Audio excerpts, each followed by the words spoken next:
ఇంత వరంతో ఏం చేశాడు అంటే పాండవులు నలుగురిని గెలిచి ఎట్టి పరిస్థితుల్లో పద్మవ్యూహంలోకి ఎవ్వరూ వెళ్లకుండా విజృంభించి గర్జించి పాండవ సైన్యాన్నంతటినీ కూడా ఆపేశాడు. లోపలికి వెళ్ళిపోయాడు అభిమన్యుడు. చిత్సరపిడుగై విజృంభించాడు. పీనుగ పెంటల కింద కొట్టేశాడు శత్రు సైన్యాన్ని. ఇంత యుద్ధం చేస్తుంటే దుర్యోధనుడు హడిలిపోయాడు. వాళ్ళేదో పద్మవ్యూహ రచన చేశాడు ఆచార్యుడు, అవతల పాండవులు ఎవరూ లోపల ప్రవేశించలేదు, అర్జునుడు దూరంగా ఉన్నాడు, కాబట్టి మనం శత్రు సైన్యాన్ని మట్టు పెడతామంటే ఒక్క అభిమన్యు కుమారుడు మన సైన్యాన్నంతటినీ మట్టు పెడుతున్నాడు. ఎక్కడొచ్చింది ఈ దోషం? నువ్వు గురువు కదా, నీకు తెలియని అస్త్ర విద్య లేదు కదా, ఎందుకు నిగ్రహించలేకపోతున్నావు అభిమన్యుణ్ణి? ఇంత గొప్పగా యుద్ధం ఎలా చేయగలుగుతున్నాడు ఒక పిల్లవాడు అని అడిగాడు. అడిగితే ఆయన అన్నాడు, కవచధారణ అని ఒక ప్రత్యేకమైన విద్య ఉంది ధనుర్వేదంలో. ఆ కవచధారణ విద్య తెలిసిన్నవాణ్ణి నేనే అర్జునుడికి ఉపదేశం చేశాను. ఆ విద్య బహుశः అర్జునుడు అభిమన్యుడికి ఉపదేశం చేసి ఉంటాడు. ఆయన ఆ మంత్రములను సంపుటీకరణం చేసి యుద్ధానికి వచ్చాడు. ఆ కవచధారణ అన్న విద్యని ధరించి ఉండగా ఆ వ్యక్తిని ఓడించడం ఎవరికీ సాధ్యం కాదు.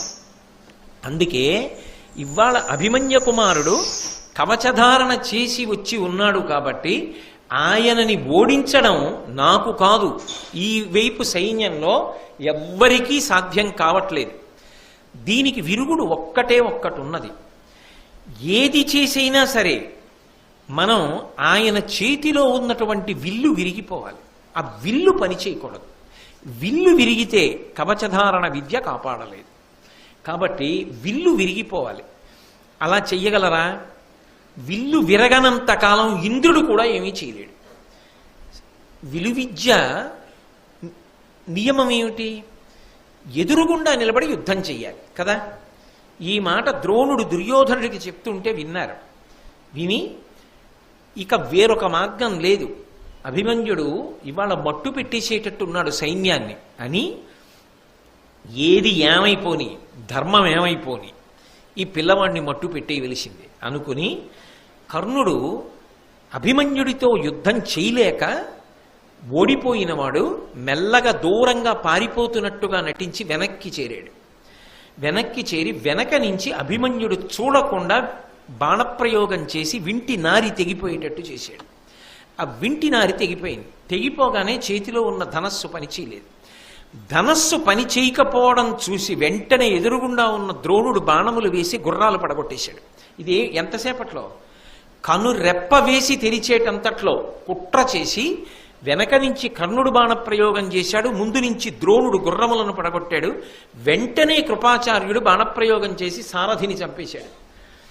కృపాచార్యుడు సారథిని చంపాడు.